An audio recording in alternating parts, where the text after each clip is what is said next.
2 Korintus pasal yang ke-10, hari Sabtu tanggal 9 Mei 2026.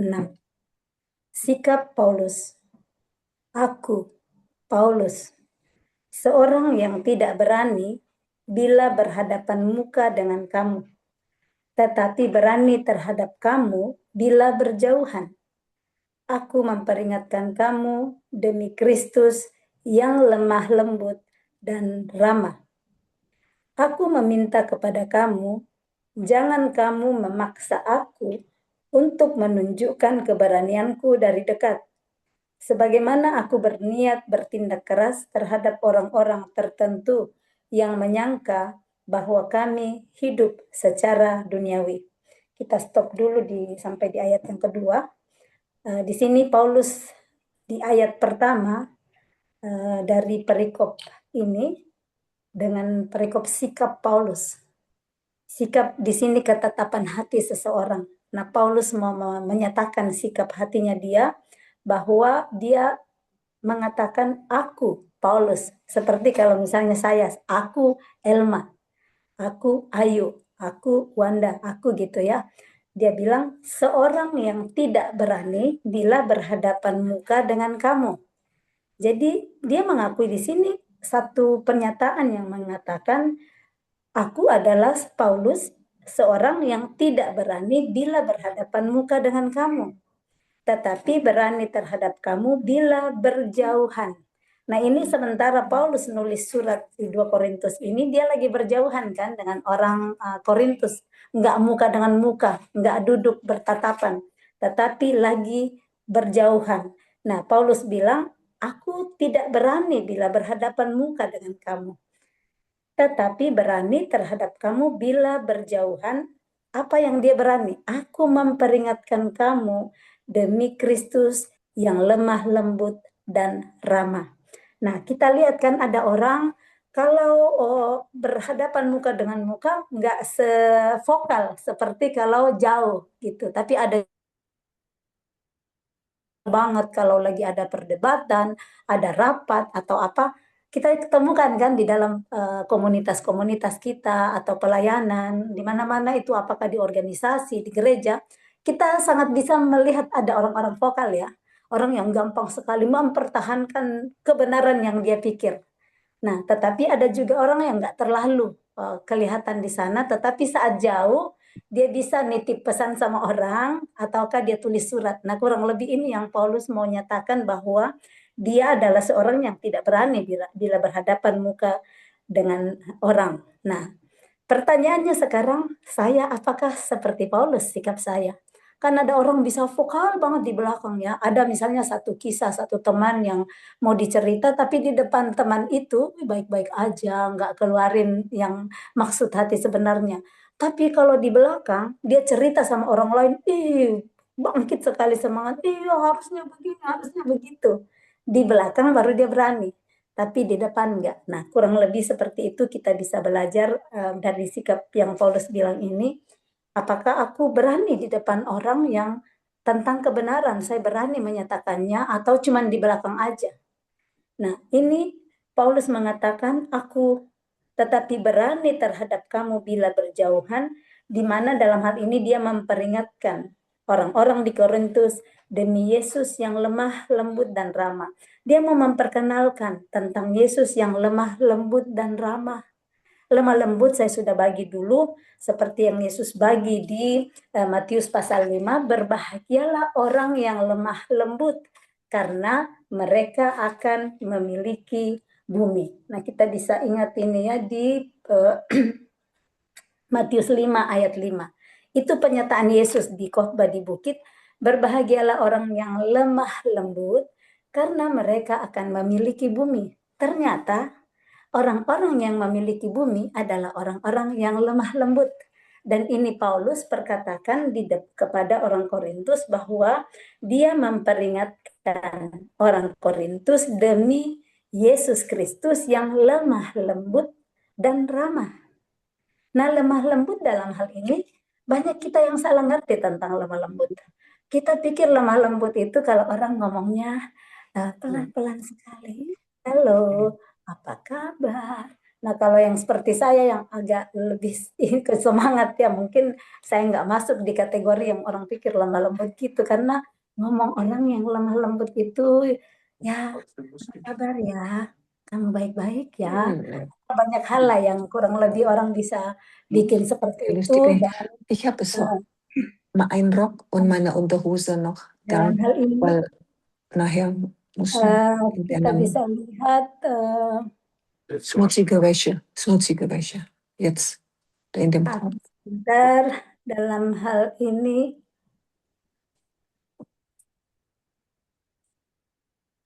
ya, dalam hal ini ya. Jadi yang orang lemah lembut bukan cuma dalam hal berkata-kata seperti itu. Orang lemah lembut adalah orang yang gampang dibengkokkan. Mau dibengkok ke kiri, mau bengkok kanan, mau lurus, mau ke belakang. Itu orang yang lemah lembut, orang yang rendah hati. Orang yang lemah lembut pasti rendah hati. Karena dia nggak seperti yang dia pikir aja. Kalau misalnya mau ke pasar, terus dia bilang, saya ambil jalan harus ke kanan. Padahal bisa lewat kiri juga ya, atau lurus. Tapi dia bilang, pokoknya kalau saya harus belok kanan. Nah, orang begitu, orang nggak lemah lembut. Orang lemah lembut kalau jalan sama orang dan mungkin kasihan ada yang sakit kakinya. Jadi kita lurus aja ya, lebih gampang. Dia rela untuk lurus aja, padahal dia senang belok kanan. Nah, seperti itu orang lemah lembut. Dikatakan dia yang mempunyai bumi, kemana saja orang lemah lembut pasti diterima orang. Orang senang sama orang yang lemah lembut. Orang yang bisa beradaptasi dengan orang lain. Itu bukan artinya nggak punya prinsip ya. Beda yang nggak punya prinsip, yang ngikut aja kemana orang bilang. Dia nggak punya prinsip sendiri. Tapi orang yang lemah lembut, dia punya prinsip, tetapi dia rela sangkal diri. Dia rela pikul salib. Dia rela serahkan nyawanya karena dia tahu pengajaran Yesus. Jadi sekalipun yang dia pikir bagus, tetapi karena orang lain lebih bagus untuk orang itu, dia pikirkan kepentingan orang lain daripada dirinya sendiri. Itu orang yang lemah lembut. Kemanapun orang lemah lembut pergi, Yesus mengatakan dia akan memiliki bumi. Pasti orang-orang senang ajak dia ke rumahnya. Pasti orang-orang bilang, yuk kapan lagi datang, nginap yuk di rumahku. Dan orang yang gak lemah lembut, orang mungkin ditawarin satu kali, orang-orang bilang maaf ya, saya lagi ada acara, padahal cuma cari alasan biar nggak datang karena nggak mau sebenarnya. Atau kadang kan ada orang yang ke rumah kita atau datang beberapa hari dan udah mau pulang, biasanya kita di suku kami ya, kita ketawa bilang potong ayam, saking orang itu udah mau pergi. Artinya senang sekali kan karena orang itu udah mau pergi. Tapi orang yang lemah lembut, orang bisa kasih tinggal di rumahnya 2 bulan ke 3 bulan, saking orang senang karena dia itu bisa bantu di rumah, dia nggak cuma duduk-duduk, yang pokoknya yang orang-orang yang lemah lembut itu akan disayangi di mana-mana, akan diterima di mana-mana. Ini artinya memiliki bumi. Bukan artinya punya seluruh bumi ya, tapi everywhere mau pergi. Dia punya mobil di Belanda, dia punya mobil di Indonesia, dia punya mobil di Amerika, karena orang jemput kemana-mana pergi. Seperti itu kurang lebih. Pengertian baru yang belum ngerti selama ini tentang lemah lembut. Ya, selanjutnya ramah. Ini Paulus juga bilang, Yesus yang ramah, lemah lembut, dan ramah. Ramah adalah orang yang nggak berat, berat buka mulutnya ke orang lain. Orang yang nggak berat senyum sama orang lain. Ramah adalah orang yang mendahului memberi salam kepada orang lain. Orang yang mendahului tersenyum kepada orang lain. Nah, orang yang seperti itu pasti nangkap maksud dari Matius 7 ayat 12. Matius 7 ayat 12 berkata, apapun juga yang kamu mau orang perbuat kepadamu, lakukan itu dahulu. Itu inti dari seluruh hukum Taurat dan kitab para nabi. Kalau tahu tentang prinsip itu, orang nggak akan pelit-pelit ramah, nggak akan pelit-pelit senyum duluan, nggak akan pelit-pelit dulu menyapa orang, nggak akan pelit-pelit dulu mengasihi orang, nggak pelit dulu memberi orang, semua itu. Orang yang paham prinsip Matius 7 ayat 12. Dan ini yang Paulus pakai sebagai inti dari pelayanannya demi Kristus. Kristus siapa itu Kristus? Kristus yang lemah lembut dan Kristus yang ramah. Kalau kita katakan bahwa saya adalah pengikut Kristus, Artinya saya juga mau untuk diperbaharui menjadi pribadi yang lemah lembut dan ramah. Yuk kita lanjut. Aku meminta kepada kamu, jangan kamu memaksa aku untuk menunjukkan keberanianku dari dekat. Jadi dia bilang jangan paksa aku lah untuk saya menunjukkan keberanianku dari dekat. Sebagaimana aku berniat bertindak keras terhadap orang-orang tertentu yang menyangka bahwa kami hidup secara duniawi. Ayat 3, memang kami masih hidup di dunia. Betul sekali, kami masih hidup di dunia seperti yang lain, seperti orang lain. Tapi kami tidak berjuang secara duniawi. Ada perbedaan kami dengan orang-orang lain yang masih hidup di dunia. Kami sama seperti yang lain, kata Paulus. Kami masih hidup di dunia, tetapi kami tidak berjuang secara duniawi. Perjuangan Paulus dia lakukan tidak secara duniawi. Perjuangan duniawi gimana? Disakitin, balas nyakitin. Dia sakitin aku 1 kali, tak sakitin 10 kali. Dia baik sama aku, tak baikin 10 kali. Itu secara duniawi. Tapi secara yang tidak berjuang secara duniawi ya, nanti dia lanjut di ayat 4 ini. Nanti saya jelaskan lagi. Karena senjata kami dalam perjuangan, tadi kan dia bilang kami tidak berjuang secara duniawi. Dalam perjuangan perlu senjata, kan? Dalam perjuangan perlu senjata. Nah, Paulus bilang, karena senjata kami dalam perjuangan bukanlah senjata duniawi. Dia tekankan lagi, kami nggak pakai senjata duniawi. Senjata duniawi ya seperti itu, mata ganti gigi, mata ganti mata, gigi ganti gigi, disakitin balas nyakitin, bahkan lebih 10 kali, atau ditipu balas nipu, dimarahin balas marah. Senjatanya Paulus nggak gitu. Dia bilang, senjata kami bukanlah senjata duniawi, melainkan senjata yang diperlengkapi dengan kuasa Allah. Senjata mereka diperlengkapi dengan kuasa Allah yang berfungsi. Ada di sini dikatakan yang sanggup untuk meruntuhkan benteng-benteng. Senjata, kita lihat kalau benteng kan itu, kalau ada peperangan, benteng itu dipakai sebagai tempat bersembunyi. Tempat bersembunyi dari musuh. Itu melawan untuk melindungi dari musuh. Nah, ini Paulus berkata bahwa senjata kami diperlengkapi oleh kuasa Allah yang sanggup untuk meruntuhkan benteng-benteng. Kalau benteng sudah runtuh, musuh yang bersembunyi di balik benteng gampang kan untuk diserang. Gampang kita bisa kalahkan. Nah, terlebih dahulu bentengnya yang harus dihancurkan. Karena musuh orang-orang kalau berperang itu bersembunyi di balik bentengnya. Supaya kita bisa temui itu orangnya, benteng dulu harus diruntuhkan. Nah, ini yang Paulus jelaskan bahwa perjuangan kami memakai senjata yang diperlengkapi dengan kuat kuasa Allah. Kuat kuasa itu apa? Sanggup runtuhkan benteng-benteng ini. Benteng apa saja yang dipasang orang. Benteng harga diri, benteng mau dianggap, benteng mau dipuji, benteng nggak mau dianggap rendah daripada orang lain, benteng kesombongan. Banyak sekali nih benteng-benteng yang perlu kita runtuhkan dulu. Yang itu bisa kalahkan kedagingan kita di dalam. Nah, itu yang bisa dipakai untuk menghadapi orang-orang. Nah, kadang kita salah ngerti. Nanti kita akan baca di Efesus bahwa perjuangan kami bukan melawan darah dan daging kan. Nah biasanya yang kita lawan darah dan daging di depan, anak kita menjengkelkan, ya anak kita itu yang kita benci, kita marah-marahin. Pasangan kita menjengkelkan, kita benci itu pasangan kita, padahal di belakangnya ini ada benteng-benteng yang perlu diruntuhkan dulu dari pasangan atau anak. Kenapa ya anakku memberontak? Kenapa ya suamiku seperti ini? Kenapa ya istriku begini? Perlu ini diruntuhkan dulu benteng-bentengnya. Benteng-benteng itu yang nantinya kita kenali. Oh ada, kasihan mungkin perjalanan hidupnya berat. Kenapa kok dia nggak mau sekali kumpul sama orang lain? Contohnya ya ada orang-orang seperti itu nggak mau diajak kumpul sama orang-orang lain. Maunya sama-sama cuman istrinya toh atau cuma suaminya toh, nggak mau sama orang lain. Atau ada nggak berani sekali berdiri di depan umum. Atau ada banyak hal gitu. Nah, ini yang perlu kita kenali supaya kita nggak salah berperang, kita nggak salah berjuang. Karena salah berjuang, pasangan kita, anak kita, bos kita musuhin. Jadinya tambah nggak bisa ada relasi. Padahal kalau kita tahu yang kita perangi bukan darah dan daging, tetapi penguasa-penguasa di udara, roh-roh jahat di udara, itu kan Efesus 6 ada di situ.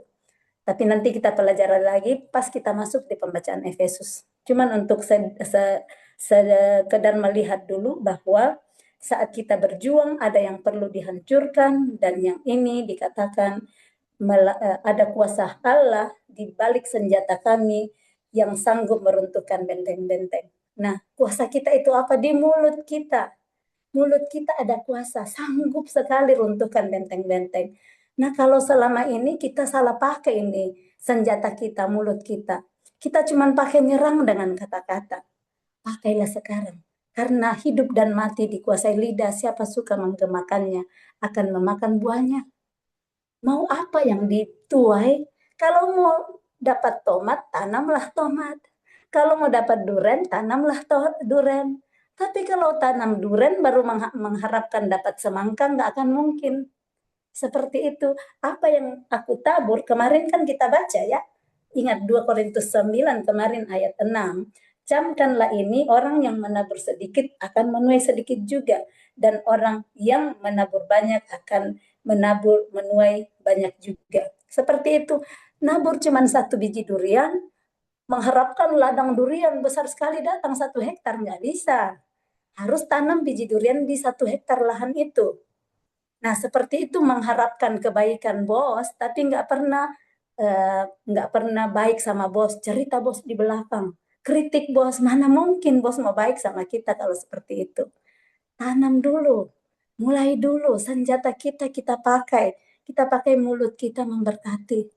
Betul, kita lihat orang-orang yang mencengkelkan di sekitar kita, maunya kan kita nggak tanam kebaikan sama orang itu.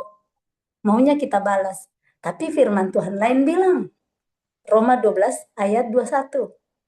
Jangan kamu kalah terhadap kejahatan, tetapi kalahkanlah kejahatan dengan kebaikan. Jadi itu firman Tuhan sambung menyambung. Makanya kalau kita belajar firman, kita taruh di dalam hati, Roh Kudus yang ngingatin kita di dalam setiap perkara. Nah, jadi benteng-benteng itu yang perlu diruntuhkan. Mulailah. Kalau selama ini lihat kok anakku nggak dengar-dengaran, nggak mau ke gereja, nggak mau ini, ya menyerah aja deh. Kalau sudah seperti itu, mau apa lagi? Ada yang bilang, apa boleh buat? Saya sering dengar itu ya, apa boleh buat, sudah begitu, mau di apa lagi? Itu artinya sudah nyerahkan. Kalau kita udah bilang, apa boleh buat, atau mau di apa lagi, itu orang yang menyerah. Tetapi saat kita tahu firman, tidak ada yang mustahil bagi Tuhan. Tidak ada yang mustahil bagi orang percaya. Kita mulai tahu bahwa saya punya senjata yang powerful. Senjataku yang powerful adalah mulutku. Mulutku saya mulai perkatakan, anakku hari ini tidak mau ke gereja, anakku hari ini tidak mau berdoa, anakku semua-semua. Pasanganku masih begini hari ini, bosku masih begini. Saya tahu saya punya senjata. Saya cari firman Tuhan dengan janji-janji. Mulailah angkat. Yosua 24 ayat 15. Aku dan seisi rumahku, kami akan beribadat kepada Tuhan. Aku dan anak cucuku dan suamiku dan istriku dan mertuaku dan iparku dan ini, kami akan beribadah kepada Tuhan.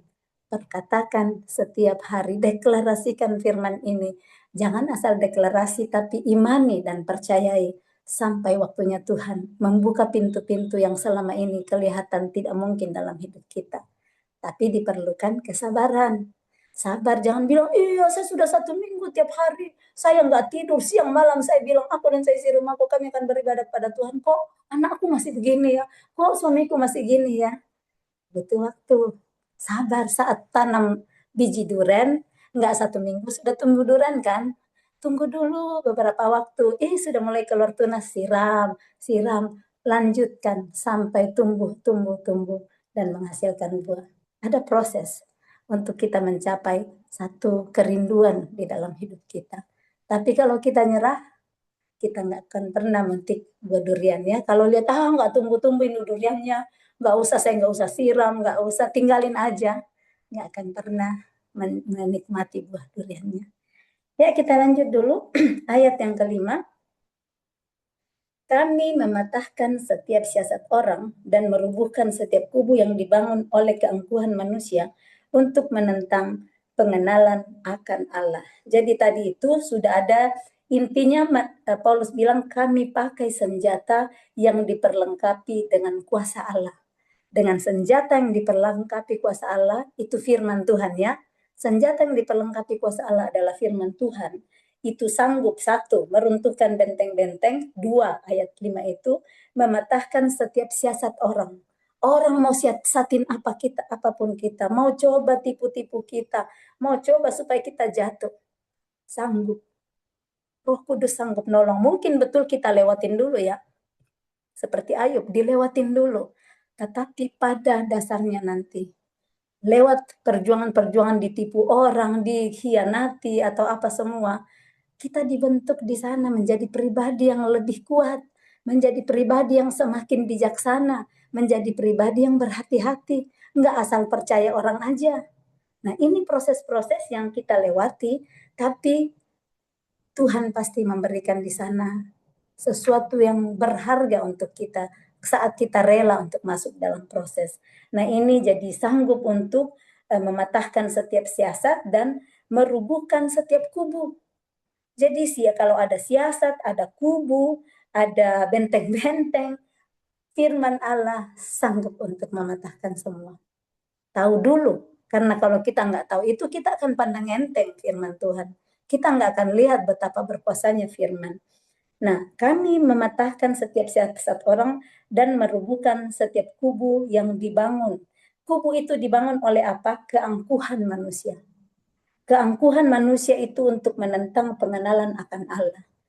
Keangkuhan orang yang sombong, ya karena saya makanya berhasil. Kalau mau dibilang Tuhan, aku kok yang nggak pernah berhenti belajar, aku yang nggak tidur untuk kerja, makanya saya sukses seperti ini. Ada orang yang bisa bilang gitu. Aku sukses karena saya.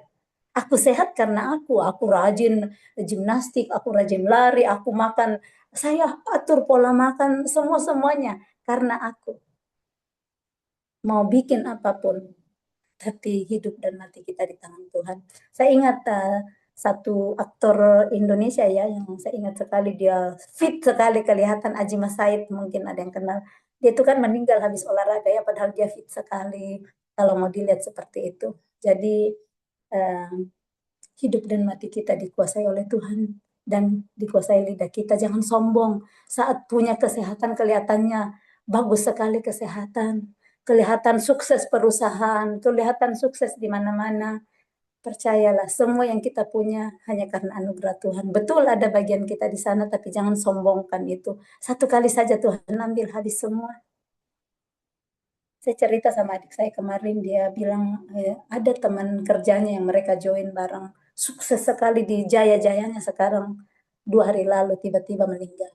Masih muda, belum sampai 50. Tiba-tiba meninggal padahal sukses di masa jaya-jayanya, dan tiba-tiba meninggal. Kita mau sehebat apa, sekaya apa, sepintar apa, tapi kalau waktu kita sudah stop, di sana kita stop. Apakah hari ini kita udah siap kalau waktunya Tuhan panggil kita? Atau masih ada yang, saya belum ampunin tetanggaku, saya belum ampunin kakakku. Segera, saat kita dengar firman Tuhan, jangan keraskan hatimu dan jangan tunda-tunda. Saat kita menunda, bisa saja tidak ada lagi hari esok untuk kita. Dan nantinya kita akan masuk di dalam penghakiman. Dia akan ditanya, sebelumnya kan udah dikasih tahu, berulang-ulang temanmu bilang, berulang-ulang pendeta bilang ampunin, tapi kamu keraskan hati dengan segala alasan yang kau punya. Sekarang sudah nggak ada kesempatan lagi, udah selesai. Nah, saat kita masih hidup di bumi, pakai kesempatan itu dengan baik. Makanya Musa di Mazmur 92 ayat 12 dia bilang, ajarlah aku menghitung hari-hari supaya aku mempunyai hati yang bijaksana. Hati yang bijaksana adalah hati yang bagaimana? Saya hitung hari-hariku, saya bersyukur Tuhan. Wow, sudah 55 tahun Engkau temani aku di bumi, izinkan aku di bumi, banyak kesalahan dan dosa yang saya lakukan. Tapi karena kasih karuniamu, Engkau masih memberi saya kesempatan hidup. Engkau masih memberikan saya kesempatan untuk Engkau ubahkan aku dalam kasih-Mu. So Tuhan, hari ini Tolong ubahkan aku dalam kasih-Mu. Engkau pahlawan yang sanggup memberikan kemenangan terhadap benteng-benteng yang ada dalam diriku. Kesombongan-kesombongan yang aku bangun, setiap siasat-siasat ini untuk diri kita sendiri yang terbangun di dalam diriku selama ini. Aku rela Tuhan, hancurkan semua benteng-benteng, runtuhkan semua benteng-benteng, semua siasat, setiap kubu yang aku bangun di dalam diriku. Kita juga bisa membangun kubu-kubu saking ketakutannya, takut kehilangan orang, takut kehilangan jabatan, takut kehilangan dihargai, makanya orang bikin benteng. Nah, firman Tuhan sanggup mengenali benteng-benteng, kubu, dan siasat apa yang ada dalam diri kita, supaya kita nantinya menjadi pribadi yang merdeka, nggak berharap kepada benteng kita melindungi kita. Benteng kan tadi untuk melindungi. Kita nggak berharap lagi ada bentengku kok yang lindungin saya. Ada kenalanku pejabat di sana. Nanti kalau ada masalah saya tinggal telepon, dia bisa bantu. Nggak selamanya. Coba satu kali ditelepon ternyata udah turun dari jabatan, dia nggak punya kuasa lagi tolong saudara. Satu-satunya yang bisa menolong hanya kepada Tuhan. Aku melayangkan mataku ke gunung-gunung, dari manakah datangnya pertolonganku? Pertolonganku hanya daripada Tuhan yang menjadikan langit dan bumi.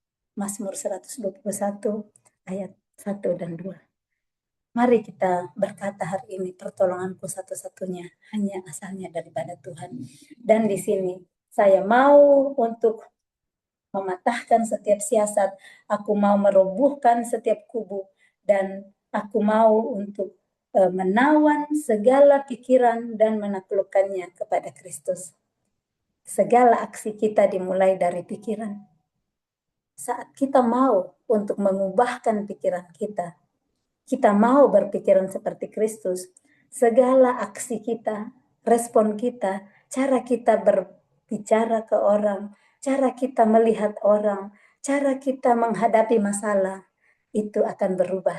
Dimulai dengan pikiran yang diubahkan. Tapi kalau gaya berpikir kita masih tetap sama dulu, masih 20 tahun yang lalu, kalau lihat seseorang yang sudah mulai kerasa kerusuk, langsung bilang, ini menjengkelkan nih orang. Tapi kalau sudah punya pikiran Kristus, kasihan, mungkin dia lagi ada sesuatu. Aku bisa tanya dia, butuh bantuan nggak? Saya lihat kamu nggak rasa nyaman gitu. Kamu butuh nggak sesuatu? Aku bisa ini. Daripada cuman pikir dirinya, mengganggu banget nih orang. Ini gitu kan biasanya saya ya. Saya dulu gitu, langsung saya lihat diriku. Untungnya saya di mana? Nggak untungnya saya. Jadi saya nggak suka lagi orang itu yang terasa kerusuk di depan. Tapi saat kita ubahkan pikiran kita dengan cara apa? Tawan segala pikiran kita. Tawan artinya setiap kali mau datang pikiran-pikiran yang nggak seperti pikiran Kristus, tawan langsung itu. Mau kritik orang, mau lihat, lihat tuh hidungnya pesek gitu kan. Mulai langsung, aku tawan, bersyukur banget ya Tuhan menciptakan dia dengan 2 lubang hidung sempurna. Cari yang bisa saya puji. Nah, seperti itu cara kita tawan pikiran kita dan kita taklukkan kepada Kristus. Ditaklukkan ya, ditaklukkan artinya nyerah. Semuanya pikiran Kristus yang diikuti.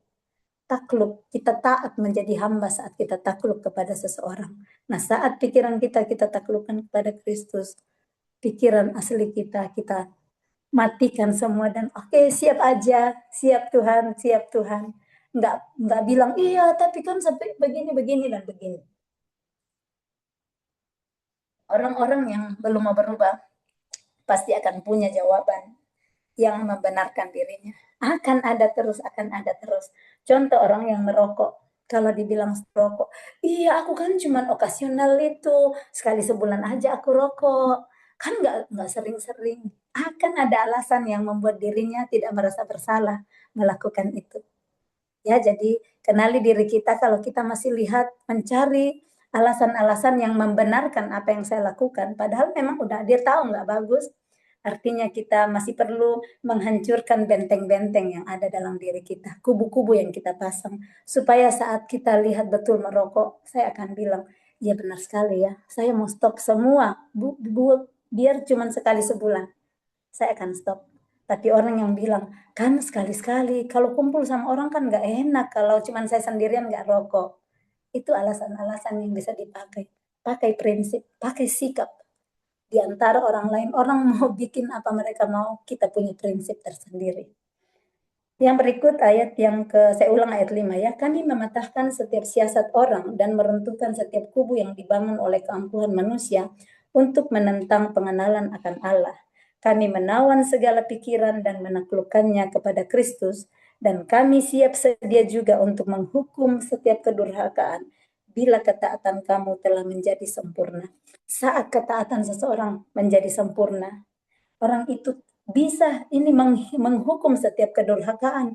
Kalau ada hal-hal yang tidak berkenan kepada Tuhan, dia gampang sekali untuk, oke, saya nggak mau lakukan seperti ini. Saya berkata no, akan berkata tidak, saya nggak mau. Saat kita sudah tawan segala pikiran, kita hanya mau taat kepada apa yang Yesus katakan. Ayat 7, tengoklah yang nyata di depan mata kamu. Kalau ada seorang benar-benar yakin bahwa ia adalah milik Kristus, hendaklah ia berpikir dalam hatinya bahwa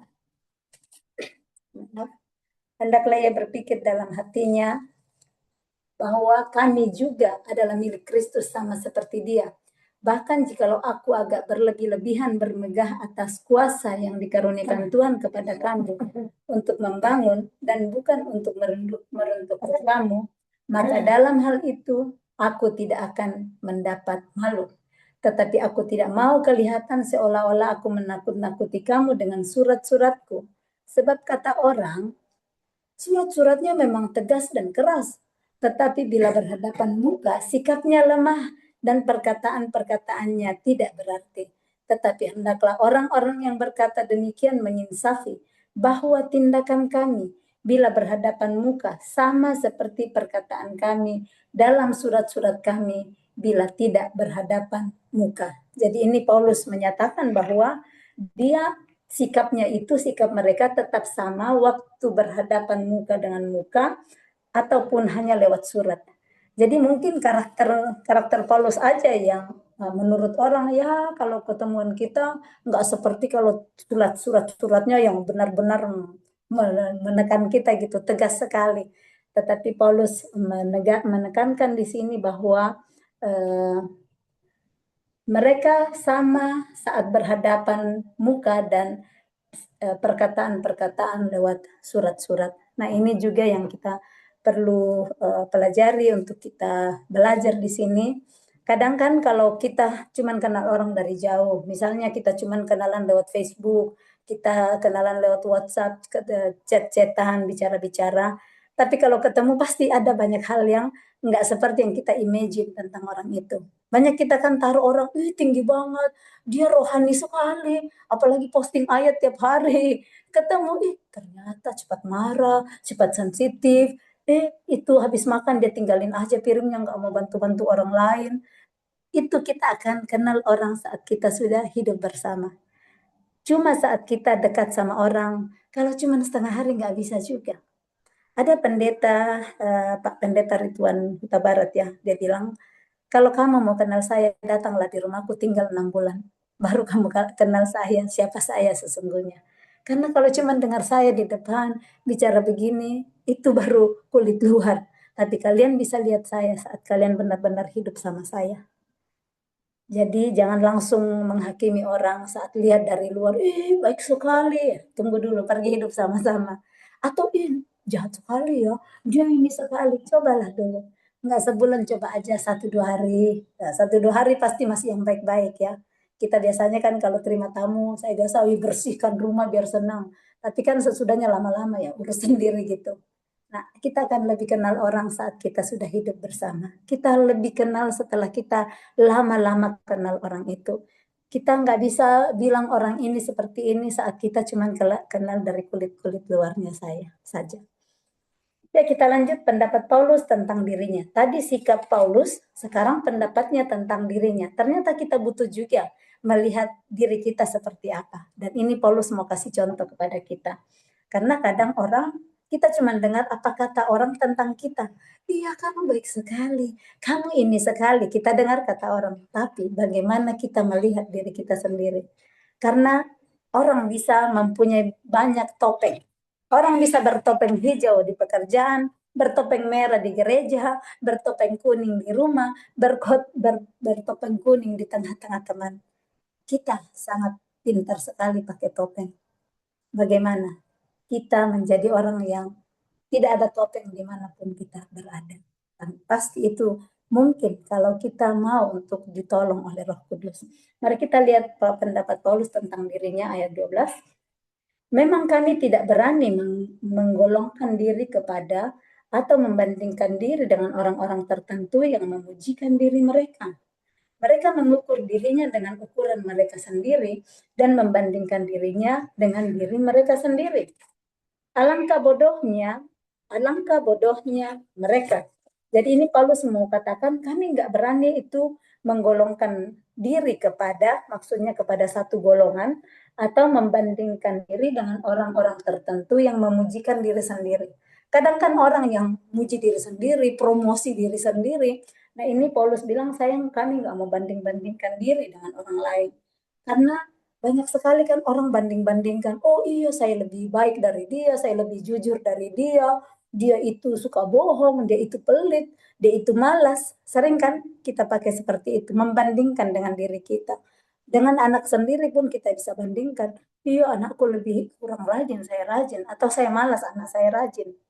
Banyak sekali kita membanding-bandingkan diri, dan akibat dari membanding-bandingkan diri ini banyak sekali. Jadi cemburu, jadi nggak berterima kasih dengan apa yang kita punya saking membanding-bandingkan diri. Jadi di sini dikatakan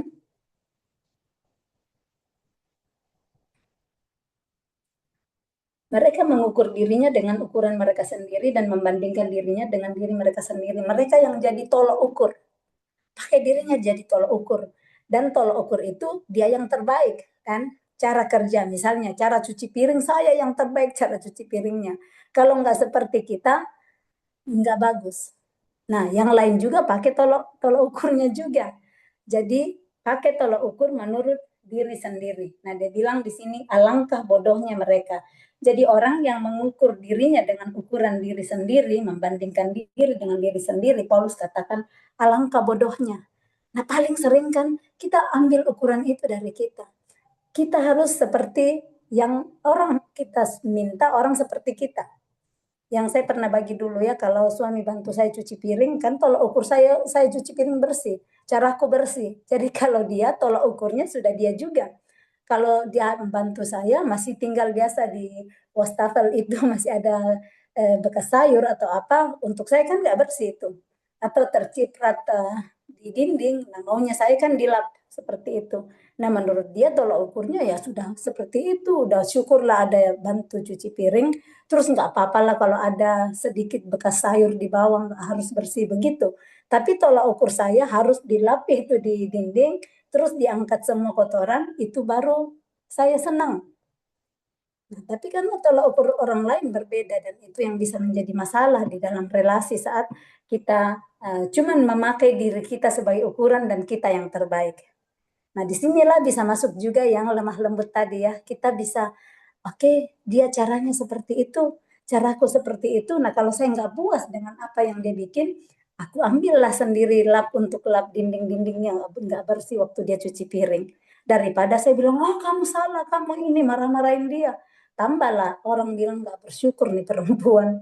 Udah dibantu cuci piring masih ngomel-ngomel, lebih baik next time aku nggak mau bantu lagi. Jadi kurang lebih seperti itu. Yang berikut ayat 13. Sebaliknya kami tidak mau bermegah melampaui batas, melainkan tetap di dalam batas-batas daerah kerja yang dipatokkan Allah bagi kami, yang meluas sampai kepada kamu juga. Sebab dalam memberitakan Injil Kristus, kami telah sampai kepada kamu, sehingga kami tidak melewati batas daerah kerja kami, seolah-olah kami belum sampai kepada kamu. Kami tidak bermegah atas pekerjaan yang dilakukan oleh orang lain di daerah kerja yang tidak dipatok untuk kami, tetapi kami berharap bahwa apabila imanmu makin bertumbuh, kami akan mendapat penghormatan lebih besar lagi di antara kamu jika dibandingkan dengan daerah kerja yang dipatok untuk kami. Ya, kami hidup supaya kami dapat memberitakan Injil di daerah-daerah yang lebih jauh, daripada daerah kamu, dan tidak bermegah atas hasil-hasil yang dicapai orang lain di daerah kerja yang dipatok untuk mereka. Nah, banyak kali kan kita pakai itu hasil kerja orang dan kita bermegah di sana. Kita pakai pekerjaan orang baru kita yang munculin diri kita di situ. Kadang ya ada event-event yang dilakukan, kan bukan cuma ketua yang bekerja, tapi yang muncul nanti, berkat saya bekerja keras ini, event ini terjadi dengan sangat luar biasa. Padahal ada tim keseluruhan, ada di bagian dapur, bagian dekorasi, bagian acara, semua ada. Tapi cuma memunculin bermegah untuk dirinya sendiri. Padahal kalau nggak ada orang lain yang tolong nggak akan bisa seperti itu. Baik kita bermegah, kita ngakui juga orang-orang lain yang bantu kita di dalam hal-hal yang kita kerjakan. Di dalam pekerjaan atau apapun yang kita lakukan, Tuhan ciptakan kita sebagai makhluk sosial. Kita nggak bisa berdiri sendiri, nggak bisa urus semua sendiri. Sekalipun kita bilang saya bisa, tapi nggak bisa pasti tergantung sama orang lain. Mau bikin pesta, bilang saya bisa sendiri, nggak bisa. Mau pergi ke toko beli makanan kalau nggak ada orang lain yang petani yang siapkan sayur, nggak bisa. Jadi kalau kita sadar sampai di sana kita nggak akan sombong dan memegahkan diri. Tetapi kita bilang, ya semuanya ada karena kasih karunia Tuhan dan ada orang-orang yang Tuhan bawa dalam hidup saya yang menolong saya. Yang berikutnya, ayat yang ke-16 ya di sini tadi dikatakan ya kami hidup supaya kami dapat memberitakan Injil di daerah-daerah yang lebih jauh daripada daerah kamu. Paulus mengatakan hidupnya supaya dia dapat memberitakan Injil. Memberitakan Injil bukan hanya di tempatnya, tetapi sampai ke daerah-daerah yang lebih jauh. Dan itu kan yang Tuhan percayakan kepada Paulus, dia dipercaya memberitakan Injil kepada orang-orang yang di luar Yahudi. Dan itu butuh pengorbanan, itu butuh sangkal diri, itu butuh serahkan nyawa, dan Paulus kerjakan semua itu. Ayat 17, tetapi barang siapa bermegah, hendaklah ia bermegah di dalam Tuhan. Barang siapa yang mau berkata, puji Tuhan, ini pesta Natal kami, pesta Paskah kami, atau apapun pesta ulang tahun yang kami adakan, puji Tuhan semua berhasil dan kami mau kembalikan segala pujian syukur kepada Tuhan. Dia yang menolong kami sehingga kirimkan orang-orang yang bisa bekerja bersama-sama. Ada yang di bagian dessert, ada di bagian makan menu utama, ada bagian dekorasi, ada banyak sekali bekerja bersama-sama dan semua itu jadi anugerah Tuhan. Kalau enggak akan ada orang-orang yang memang cocok dan pintar di bagian itu yang tolong kita. Jadi Tuhan turut bekerja di sana. Bukan karena kita hebat. Jangan, aku kan punya banyak teman. Tak telepon satu kali aja teman-teman udah pada siap bantu saya. Kalau Tuhan sentuh hatinya dan pas ada acaranya itu orang nggak bisa bantu. Jadi semua dari Tuhan. Jangan kita ngandalin sesama kita, jangan ngandalin manusia.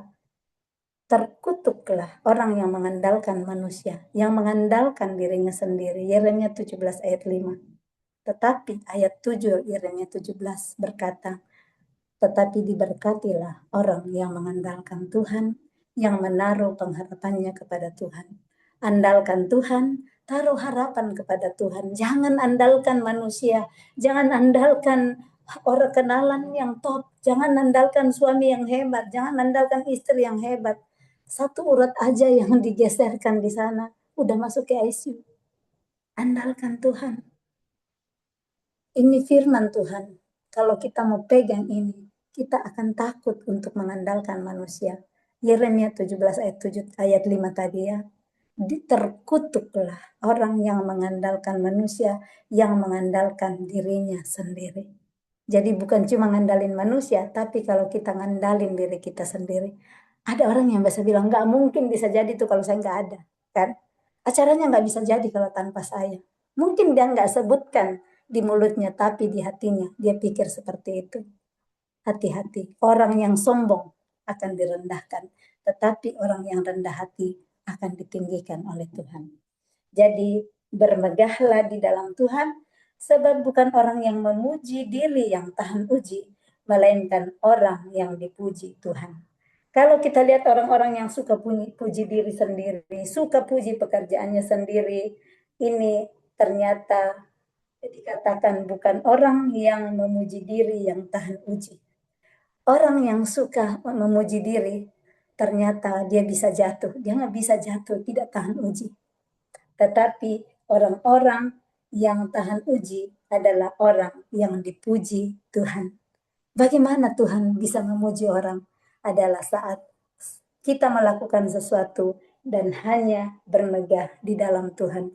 Hanya mengandalkan Dia. Aku nggak bisa apa-apa tanpa Tuhan. Tuhan akan puji orang-orang yang mengandalkan Dia, yang hanya berharap kepada Dia. Pertanyaan kepada kita, sudahkah saya mengandalkan Tuhan dalam segala perkara kehidupan saya? Sudahkah saya tadi berbagai orang yang menaruh harapanku kepada Tuhan? Dua pertanyaan yang kita pakai menutup pembacaan ini. Sudahkah saya menaruh pengharapanku kepada Tuhan? Sudahkah saya percaya kepadanya? Ataukah saya menaruh pengharapan kepada situasi di sekitarku, kepada bosku yang bisa kasih saya pekerjaan lebih, kasih naik pangkatku, atau hal-hal yang lain? Baiklah, pertanyaan ini kita kembalikan pada diri kita supaya Tuhan mengubah kita dalam kasih-Nya. Diberkatilah orang yang mengandalkan Tuhan, yang menaruh pengharapannya kepada Tuhan. Andalkan Tuhan, taruh harapan kepada Tuhan. Itu disebut orang yang berbahagia. Dan pastinya orang yang berbahagia adalah orang yang dipenuhi sukacita dan damai sejahtera di dalam hatinya. Sekalipun melewati ujian, sekalipun melewati goncangan, tetapi dia akan tetap berdiri teguh, unshakable. Salam kasih, Tuhan Yesus memberkati. Shalom.